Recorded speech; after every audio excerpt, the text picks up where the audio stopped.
여러분, 과거란 여러분에게 어떠한 의미를 주고 있습니까? 석가모니의 가르침 중에 과거는 지나가 버렸고 미래는 아직 오지 않았다라는 그런 가르침이 있습니다. 왜 그는 과거를 지나가 버렸다라고 그렇게 말할까요? 사람들은요, 주로 과거를 이렇게 떠올리게 되면 어떤 생각에 빠지게 되죠? 과거에 있었던 후회, 미련, 이런 생각으로 종결되어지는 것이 많은 사람들의 생각인 거죠. 그래서 과거는 지나가 버렸다라고 이렇게 가르치는 거예요. 그래서 결국 무엇을 말하는 걸까요? 과거와 미래는 언급했지만 언급하지 않은 결국 현재의 삶이 참 중요하다. 현재에 충실해서 살아야 된다라는 그런 가르침을 가르치고 있는 것이죠.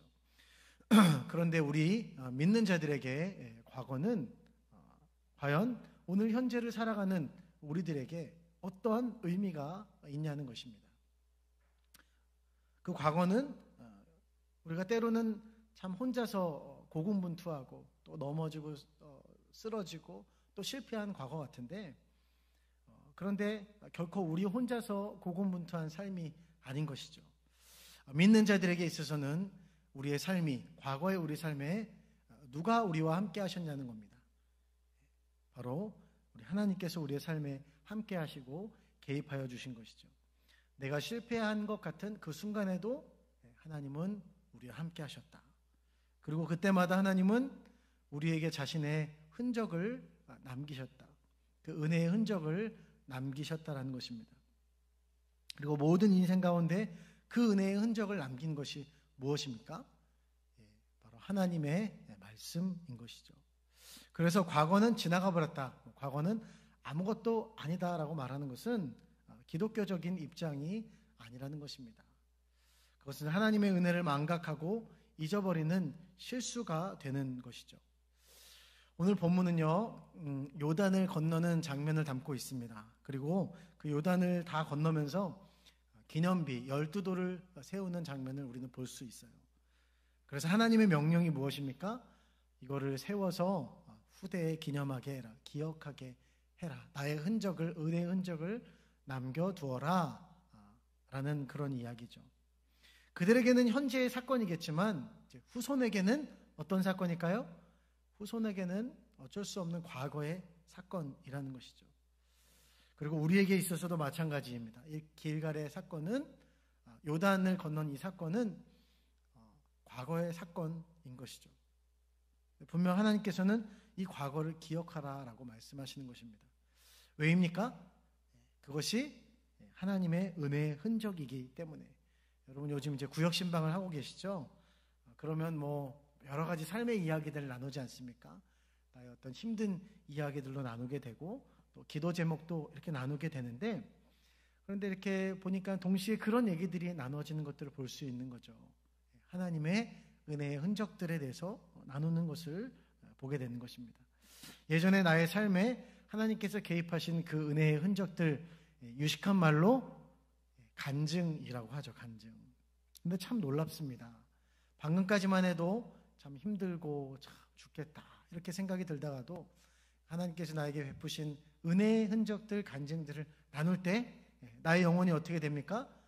살아나고, 그래, 하나님께서 나에게 이런 은혜를 베푸신 하나님인데 그 하나님이 오늘도 나와 함께 하시지 하면서 다시 하나님의 은혜 앞으로 또 믿음으로 나아갈 수 있게 된다는 것입니다. 바로 그 은혜의 흔적이, 그 흔적이 담겨있는 하나님의 말씀이 바로 그런 것이죠. 왜 하나님께서 기억하라, 기념하라라고 말씀하십니까? 결국 그것은 우리를 살리는 길이기 때문이죠. 하나님께서 우리에게 각인시켜주시는 그 은혜의 흔적들은 결코 시시하다거나 결코 아무것도 아닌 하찮은 것들이 아닌 것이죠.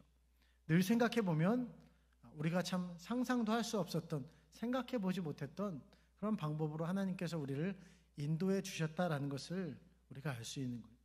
우리의 차원보다도 더 사이즈가 크고 스케일이 큰 그 하나님의 방법으로 하나님이 그 은혜의 손길로 우리에게 베푸셨다. 아마 여러분에게 다 그런 한 가지씩 이야기들이 있을 거라고 생각됩니다. 그래서 그런 이제 이야기 보따리를 이제 하나씩 풀기 시작하면은 발언권을 주고 이제 마이크를 하나씩 드리면 오늘 이제 좀 집에 가기 힘들어지지 않을까 생각이 듭니다. 오늘 이 4장의 사건도 마찬가지인 것이죠. 사실 이 사건은요, 3장에 이어서 이렇게 등장을 하는데 3장에서 다 끝난 이야기예요. 요단을 건넌 이야기 다 끝났습니다. 그런데 4장에 마치 뭔가 새로운 이야기, 또 사건처럼 이렇게 기록하고 있어요. 이 사건을 이렇게 이해하시면 좀 쉬울 것 같습니다. 여러분, 옛날 지나간 드라마, 영화 이런 거 또 보실 때 있잖아요, 그죠? 어르신들 중에서는 전원일기 이런 거 다시 보시는 분 계시고, 근데 다시 보시면 어때요? 다시 봐도 재밌죠, 그죠? 그리고 다시 보면은 또 다른 재미를 느끼는 거예요. 어떤 것을 통해서 재미를 느낄까요? 내가 그때 생각하지 못했던, 그때 보지 못했던 어떤 풍경들, 그때 듣지 못했던 대사들, 그리고 그 속에 담겨있는 또 정치적인 메시지, 시대를 반영하는 풍자하는 그런 이야기들, 그때는 잘 깨닫지 못했는데 지금 다시 보니까 야, 참 명작이구나 이렇게 되는 거죠. 그러면서 그 연기자의 연기에 감탄을 하고 또 영화나 드라마를 만든 연출가의 그런 연출에 감탄을 하는 거죠. 어떻게 이렇게 풍자할 수 있었을까? 어떻게 이럴 때 저런 표정과 이런 대사를 이렇게 할 수 있지? 어떻게 저렇게 연기할 수 있지? 하면서 감탄하는 것입니다. 자, 오늘 말씀의 제목을 지난번과 마찬가지로 요단을 건널 때라고 했습니다. 요단을 건널 때 반복을 하면서 또 다른 할 얘기가 있다는 거예요. 3장의 사건과 4장의 사건이 또 다른 해석과 또 적용점이 있다는 것이죠.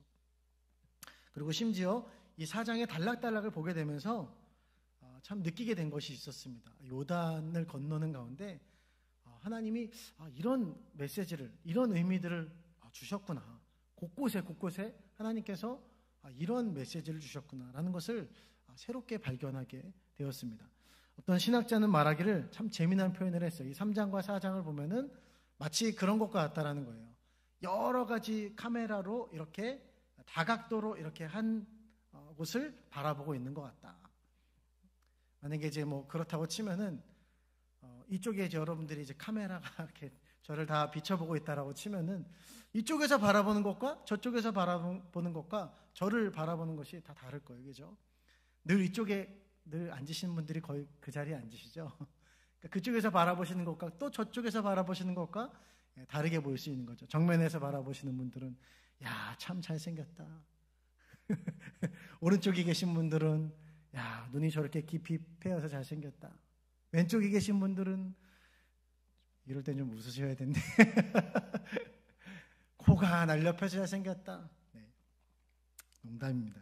제 입으로 이런 얘기를 하니까 참 부끄럽네요. 네. 아무튼 보는 각도에 따라서 이렇게 새롭게 다르게 보일 수 있다는 거예요. 이 본문이 그렇다는 것입니다. 그래서 자세히 보니까 이게 기적적인 사건 이상의 의미가 참 있다는 것을 보게 됩니다. 1절에서 8절 말씀을 보니까 이런 것이 보이는 거예요. 요단의 사건은 순종의 결과이다. 여러분 8절 말씀 함께 읽어보실까요? 8절 말씀, 4장 8절 말씀입니다. 시작. 이스라엘 자손들이 여호수아가 명령한 대로 행하되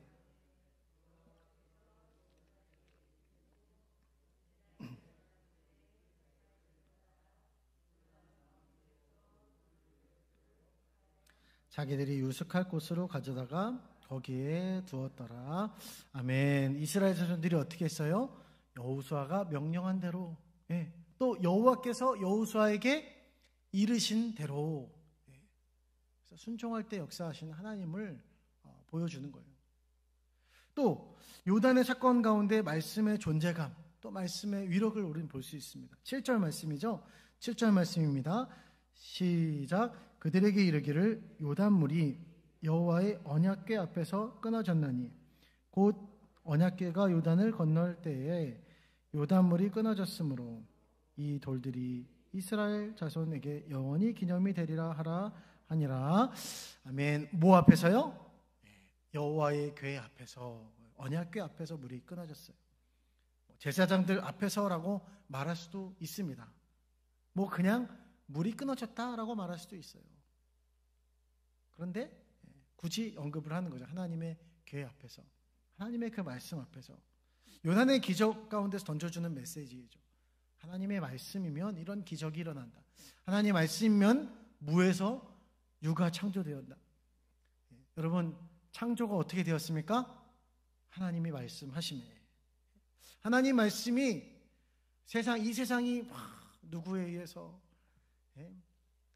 김진태 씨에 의해서 레고랜드가 막 지금 시끌시끌하고, 누군가 한 명에 의해서 막 좌지우지되고, 어떤 저명한 인사를 통해서 다 좌지우지되는 것 같은데, 그러나 하나님의 말씀에 의해서 결국은 다 이렇게 이끌어져 가고 있는 거죠. 하나님 말씀에 의해서 역사가 주관되었다. 하나님의 말씀이 멈추라고 하면 멈춰지는 것이다. 또 10절에서 14절에는 이런 이야기들이 나옵니다. 10절에서 11절이죠. 제사장들이 요단 한가운데 백성들이 건너기까지 있었다. 12절 13절에는요, 무리 중 앞장선 사람들이 나옵니다. 루벤, 갓, 므낫세 반지파가 선두에 섰다. 전열의 선두에 섰다. 또 14절은 또 이렇게 나와 있습니다. 14절 말씀이죠. 시작. 그날에 여호와께서 모든 이스라엘의 목전에서 여호수아를 크게 하심에 그가 생존한 날 동안에 백성이 그를 두려워하기를 모세를 두려워하던 것 같이 하였더라. 자, 누가 크게 되었다고요? 여호수아가. 그래서 10절에서 14절을 통해서요, 이 요단 사건을 보면서 여러분 무엇을 말씀하실까요? 리더란 누구인가? 하나님께서 세우시는 리더십은 무엇인가? 하나님은 어떻게 리더십을 세우시는가? 리더십의 이야기라고 볼 수도 있습니다.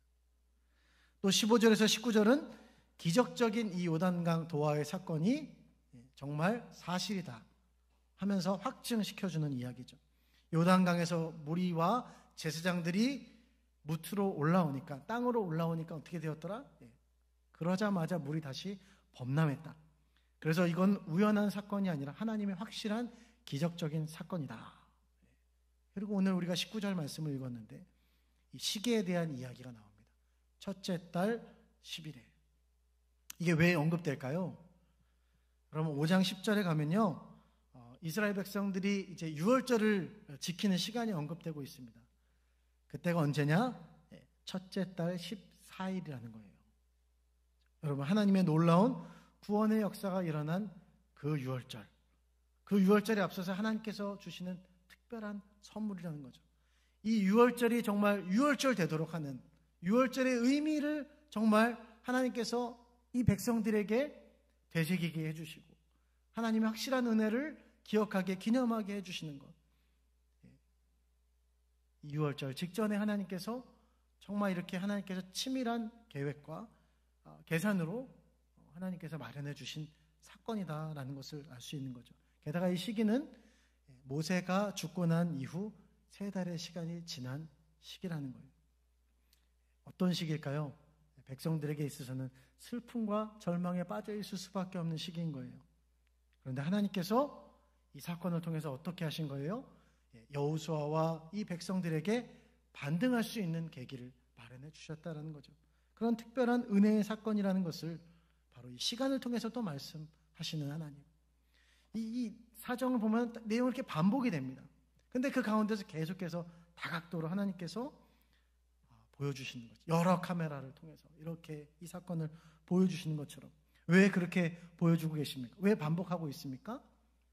그것이 그만큼 중요한, 앞으로도 기념이 되어야 될 중요한 사건이기 때문에 바로 현재를 살아가는 우리에게 이 과거의 메시지가, 이 과거의 사건이 우리에게 도전을 주고 우리에게 오늘을 살아갈 힘을 주기 때문에, 믿음의 길을 걸어갈 수 있는 동력이 되기 때문에 하나님이 이렇게 강조하고 반복해서 보여주신다라는 것입니다.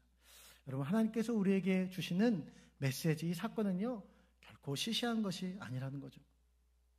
죽을 것 같이 힘들다가도 다시 일어날 수 있는 것, 그럼 무엇입니까?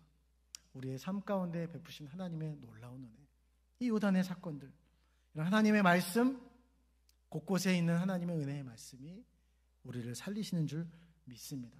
여러분, 이 은혜의 과거를 기억할 수 있는 여러분들 될 수 있기를 주님의 이름으로 축복합니다. 우리 옆에 계신 분에게 좀 믿음으로 선포하시면서 과거를 기억하십시다. 시작. 다시 한번 이렇게 인사하실까요? 은혜의 과거만 기억하십시다. 시작. 네. 중요한 건 아무 과거나 기억하면 안 되겠죠.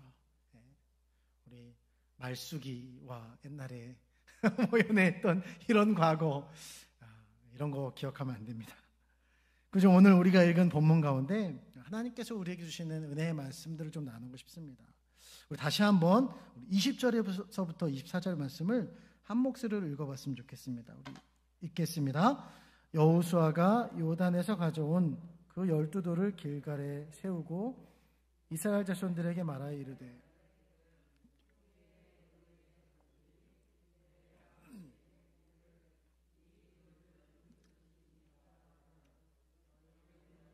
자손들에게 알게 하여 이르기를 이스라엘이 마른 땅을 밟고 이 요단을 건넜음이라.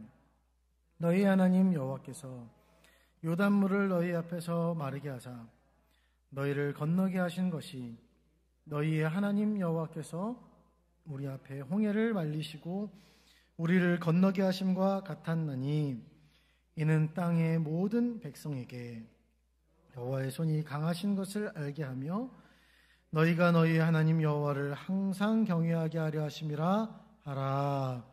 아멘. 자, 여러분, 오늘 이 말씀을 읽는 가운데 여러분의 마음에 와닿는 하나님의 말씀, 하나님께서 개인적으로 여러분에게 주시는 말씀이나 구절은 무엇이 있습니까? 또 어떤 적용점이 있습니까? 짧게 읽었지만 5장에도 나오지만 길갈, 그죠? 수치를 굴러가게 한다는 뜻이 있죠. 수치를 굴리시는 하나님에 대해서 묵상할 수도 있고요. 또 기념비를 세우는 장면을 보면서 신앙의 기념비를 한번 세워보자라는 결단도 할 수 있을 것이고요. 또 24절의 결론처럼 하나님을 항상 경외해야 한다.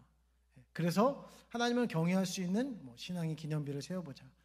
적용점으로는 필사 같은 거 한번 해보자. 이런 적용하실 수도 있겠고요. 늘 그렇듯이 문장의 마지막 이 결론이죠. 그죠? 결론인 것처럼 4장의 중심 주제는 결국 이 모든 하나님의 은혜의 손길을 통하여서 우리 하나님의 은혜를 기억하고 하나님을 경외해야 된다. 또 우리 후대의 후손들이 하나님을 경외할 수 있도록 해야 된다라고 적용할 수 있을 것입니다. 이렇게 적용될 수 있는 거죠. 현재를 살아가는 우리에게는 지금 이 현재가 우리의 이 현재가요. 후손들에게는 무엇이 될까요? 그 후손들에게는 과거가 되는 거죠. 그 과거가 될 테인데 이 현재가 정말 의미 있기 위해서 그들에게 있어서는 과거일 텐데 그 과거가 의미 있게 되기 위하여서 그들에게 정말 값진 삶이 될 수 있도록 그들의 현재가 값진 삶이 될 수 있도록 우리가 현재 살아가는 이 현재의 삶이 그들에게 강한 메시지로 들려줄 수 있어야겠다. 그런 생각을 해보게 됩니다. 또 나름대로 크리스찬이라고도 했었죠. 윤동주 시인 것 같은 사람들은 믿음의 사람이죠. 그는 그 정말 치열한 삶을 통하여서 그 삶을 시로 표현한 거죠. 서시와 같은 시는 이런 내용을 담고 있습니다. 죽는 날까지 하늘을 우러러 한 점 부끄러움 없기를 잎새에 있는 바람에도 나는 괴로워했다. 별을 노래하는 마음으로 모든 죽어가는 것을 사랑해야지. 그리고 나에게 주어진 길을 걸어가야 되겠다. 오늘 밤에도 별이 바람에 스치운다. 이런 시의 내용이 현재를 살아가는 현대인들에게 누군가에게는 굉장한 영감을 주고 도전을 주고 나도 그렇게 살아가야 되겠다. 맑은 영혼으로 나의 삶에 주어진 삶에 최선을 다하고 또 많은 나에게 주어진 일을 사랑하고 사람을 사랑해야 되겠다. 라는 도전과 강한 메시지를 준다는 것이죠. 어찌되었든 간에 우리의 현재는 그냥 계속 머물러 있지 않다라는 거예요. 이 현재는 지나고 지나서 결국 다 과거가 되어지는 거죠. 아무리 새로운 것들이 나와도 그것들은 다 시간이 지나면 옛 것이 되는 거예요. 휴대폰이 아주 매년 새로 나오는 것 같은데, 좀 갤럭시밖에 모르니까요. 갤럭시 S22까지 나왔다 그러잖아요. 근데 이제 또 뭐가 나온다는 거예요. 그죠?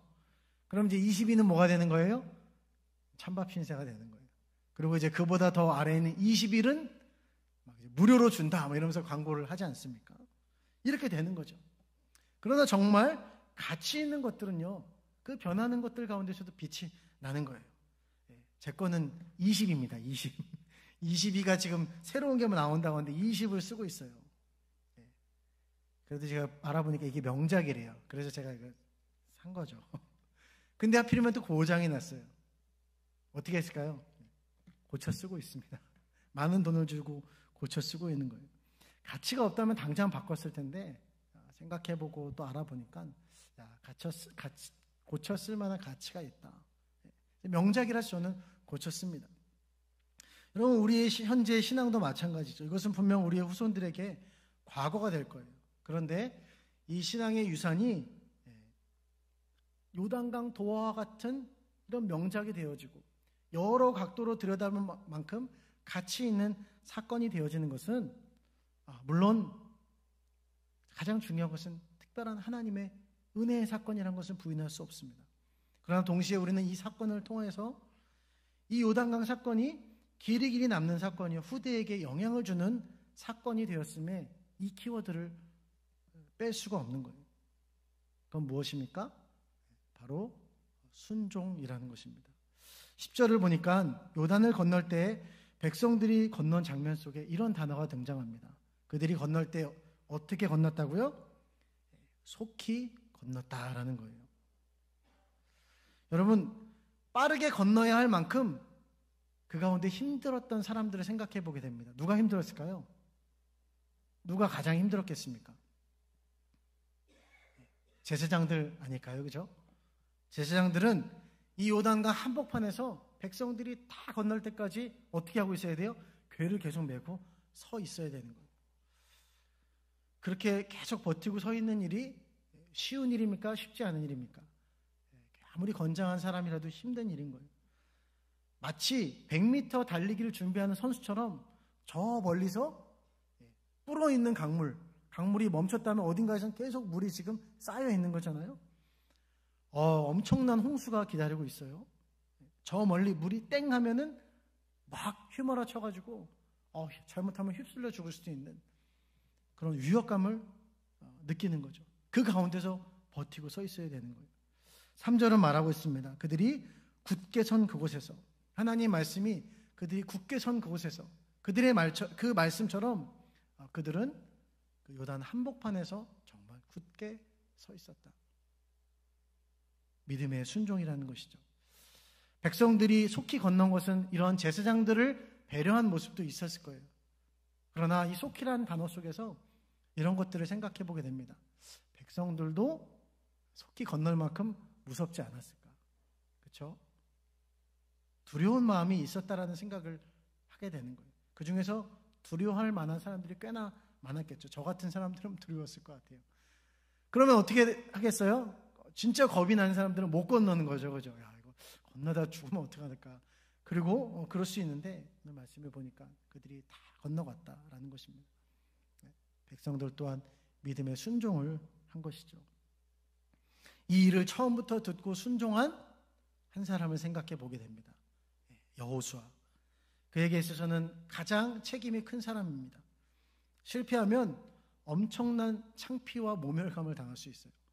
이스라엘 백성들에게, 그 수많은 이스라엘 백성들에게 한순간에 그들이 등을 돌릴 수 있는 거예요. 신임을 완전히 잃어버릴 수 있는 거예요. 그래서 오히려 어떻게 보면 위험 부담이 적은 헬몬산의 눈이 다 녹아내린 다음에 날이 더 따뜻해져서 그 물이 이제 말라가기 시작할 그때쯤에 건너는 것이 많은 사람들의 상식적인 방법일 거예요.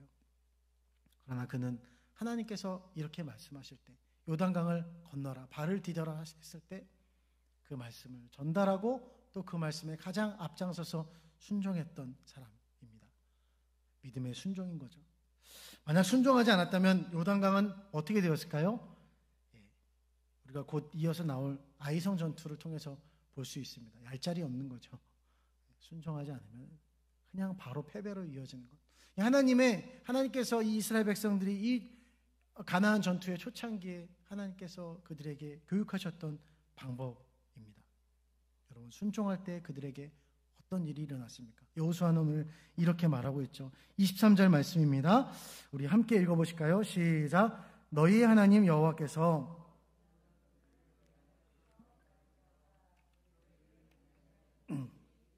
너희 하나님 여호와께서 우리 앞에 홍해를 말리시고 우리를 건너게 하심과 같았나니.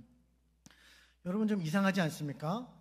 여호수아도 함께 한 현장이에요. 함께 경험한 사건입니다. 그런데 그는 너희라고 말하고 있어요. 그리고 그는 이어서 이렇게 말하죠. 너희 하나님 여호와께서 우리 앞에 홍해를 말리시고 우리를 건너게 하심과 같았나니. 그렇습니다. 여호수아는요, 요단강도 건넌 사람이지만 홍해를 건넌 주역이죠. 기적을 경험한 사람입니다. 여기서 그는 이런 메시지를 던지는 거예요. 내가 경험한 그 기적의 하나님을 오늘 너희도 똑같이 경험했다. 그래서 그 하나님은 나의 하나님이었는데, 우리의 하나님이었는데, 이 홍해를 건넌 우리 세대의 하나님이었는데 이제 너희 하나님이 되었다. 너희 하나님, 나의 하나님 되었음을 인정해 주는 거죠. 우리는 살아가면서 누군가의 간증을 듣습니다. 이제 곧 다가올 20일간의 우리 다니엘 기도회가 다음 주부터 있죠. 분명히 은혜가 넘칠 줄 믿습니다. 믿고 미리 할렐루야입니다. 그런데 죄송합니다만 이럴 수 있는 거예요. 그것은 그들의 하나님이지. 좋은 이야기야. 이렇게 그거 참 좋은 이야기야. 참 훌륭하네.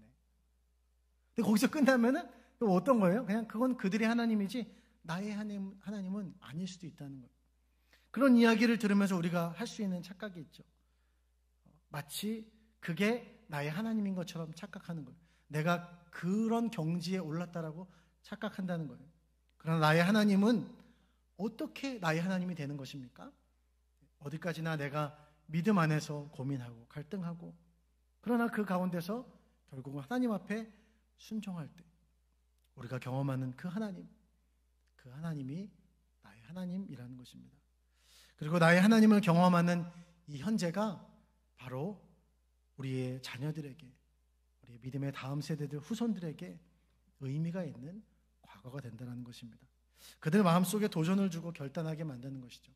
나도 나의 믿음의 아버지처럼, 또 나의 믿음의 어머니처럼, 우리 할아버지, 할머니처럼 나도 저런 믿음의 사람이 되어야 되겠다.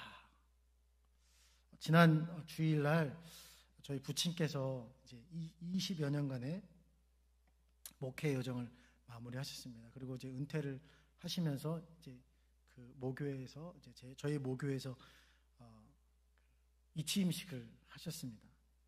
새로 오신 취임하는 목사님께서 이런 얘기를 소감이라고 해야 될까요? 아무튼 나오셔서 답사 이런 거 하시는데 이런 얘기들을 하시더라고요. 쭉 어려서부터 아버지께서 개척교회 목사하셨다. 그분도 이제 아버님께서 목사님이신데, 그래서 힘들었다. 그런데 말씀대로 사시는 아버지를 보면서 참 감사하고 또 행복했습니다. 이런 얘기를 하더라고요. 존경스럽고 행복했습니다. 그 믿음의 유산이 저를 여기까지 오게 한 것 같습니다. 감동이 되는 그런 이야기더라고요. 참 멋진 아버님이시구나. 그래서 참 또 훌륭한 목사님이 되셨구나. 이 취임식의 마지막 축도 시간이 되었습니다. 원래는 이제 축도 순서에 저희 부친보다도 더 이제 연세가 있으시고 원로급이신 목사님이 계셨어요. 그 목사님이 순서에 이렇게 있어서 이분이 하시겠다 생각을 했는데 안 나오시더라고요. 알고 봤더니 나중에 알고 보니 교회 실수로 연락을 안 드렸대요. 그래서 이제 사회를 보시는 장로님께서 의미 있는 시간이니까 마지막 또 이런 시간이기 때문에 원로 목사님이 되신 저희 부친께 축도를 부탁드렸습니다. 아주 의미 있는 시간이 되겠죠, 그죠? 그것도 참 괜찮은 시간이겠다 생각도 했고요. 또 많은 사람들에게 있어서도 모든 사람들도 다 좋아할 만한 그런 처사하고 결정이라고 생각을 했습니다. 그런데 아버지께서 단에 오르셔서 말씀을 하시더라고요. 이 자리에 저보다 더 축복의 마음으로 새로 취임하시는 목사님에게 또 그 성도들에게 축복을 하실 수 있는 분이 다른 분이 아니라 여기에 오신 것 같은데 우리 취임하시는 목사님의 아버님이 오신 것 같다고. 그 아버님께 축도의 시간을 넘겨드리시더라고요. 참, 이렇게 보면서 아쉬움에 또 미련 때문에 앞으로의 또 입지 때문에 또 영향력을 행사할 수 있는 그런 자리이기 때문에 또 목회자에게 있어서 특별히 할 수 있는 권한 같은 거 아니겠습니까? 축도의 시간. 근데 그 자리를 또 마지막 그 자리를 양보하시는 모습에 저는 또 그 모습이 참 이렇게 존경스럽고 참 박수를 드리게 되더라고요. 그날 저녁을 맛있게 대접해 드렸습니다. 내가 영광 받기보다 하나님께서 영광 받으셔야 하는 것, 그래서 더 낮아지는 모습, 이런 것들도 우리의 또 믿음의 유산, 신앙의 유산 아니겠습니까? 우리 후손들은요, 다음 세대들은 우리의 과거가 필요합니다. 어떤 과거입니까? 믿음으로 순종하며 살아가는 우리의 그 모습, 그 가운데 하나님을 만나는, 하나님의 역사를 경험하는 우리의 모습을 그들은 보고 싶어하는 거예요. 김 집사님의 하나님, 이 권사님의 하나님, 박 장로님의 하나님, 그것이 아니라 나의 하나님을 경험하는 그 우리의 모습, 우리의 자녀들, 우리의 후손들이 주목하는 거죠. 그리고 우리가 그렇게 살아갈 때, 그 하나님을 경험할 때 그들은 결단하는 것입니다. 나도 나의 부모님처럼 그렇게 순종하며 살아가야 되겠다. 그런 하나님을 만나고 하나님과 함께 살아가야 되겠다. 이것이 가장 큰 영광이다. 참 이렇게 돌아보면서 사역을 현장에 있고 다음 세대 사역을 하고 청년들을 지도하고 이런 일 가운데 다른 게 아니더라고요. 보여주는 것이더라고요. 믿음으로 살아가는 것을 보여주고 또 도전하고 이런 것들을 살아가는 것만큼 가장 영향력을 주는 것이 없더라고요. 그래서 같이 먹고 자고 하면서 가는 그런 선교 훈련 가운데 많은 도전들을 받게 되는 것 같아요. 근데 저도 이렇게 돌아보면서 말씀을 준비하면서 돌아보니까 나는 어떻게 그렇게 하게 되었는가? 돌아보면 저희 담임 목사님께서 저희가 청년일 때 앞장서셔서 그렇게 그런 쉽지 않은, 녹록치 않은 선교의 훈련을 결단하시고 같이 가시고 또 계속 신앙으로 도전을 주시고 믿음으로 도전을 주신 그러한 모습들이 또 저에게 영향을 주고 저는 또 다른 청년들에게 영향을 주고 학생들에게 영향을 주고 이렇게 되더라고요. 그들이 그런 신앙의 추억의 순간을 경험하면서 제가 경험했던 것 같이 그런 추억을 경험하면서 하나님을 만나고 그 하나님을 잊지 않고 힘들고 어려운 위기의 순간이 오지만 그때 다시 일어서는 그 모습을 보면서 참 값지구나, 참 감사하다는 생각을 하게 되는 거죠. 사랑하는 여러분, 여호수아가 이스라엘 백성들이 경험한 것처럼 여호수아 이스라엘 백성들이 경험한 것처럼 우리도 우리의 요단을 경험해야 될 줄 믿습니다. 왜 그렇습니까? 그것이 우리를 바른 길, 은혜 받은 자로서의 삶을 살아가는 길로 이끄는 사는 길, 생명의 길로 가는 그 길로 이끄기 때문인 줄 믿습니다. 오늘도 그래서 하나님은 자신의 약속대로 우리의 삶에 이러한 놀라운 기적을 순종하는 자들, 믿음으로 순종하고 결단한 자들에게 베푸시는 줄 믿습니다. 그 하나님을 믿고 순종하여 그 역사를 경험한 믿음의 사람들처럼 우리도 그 놀라운 하나님의 은혜를 경험할 수 있기를 주님의 이름으로 축복합니다. 우리 기도하시겠습니다.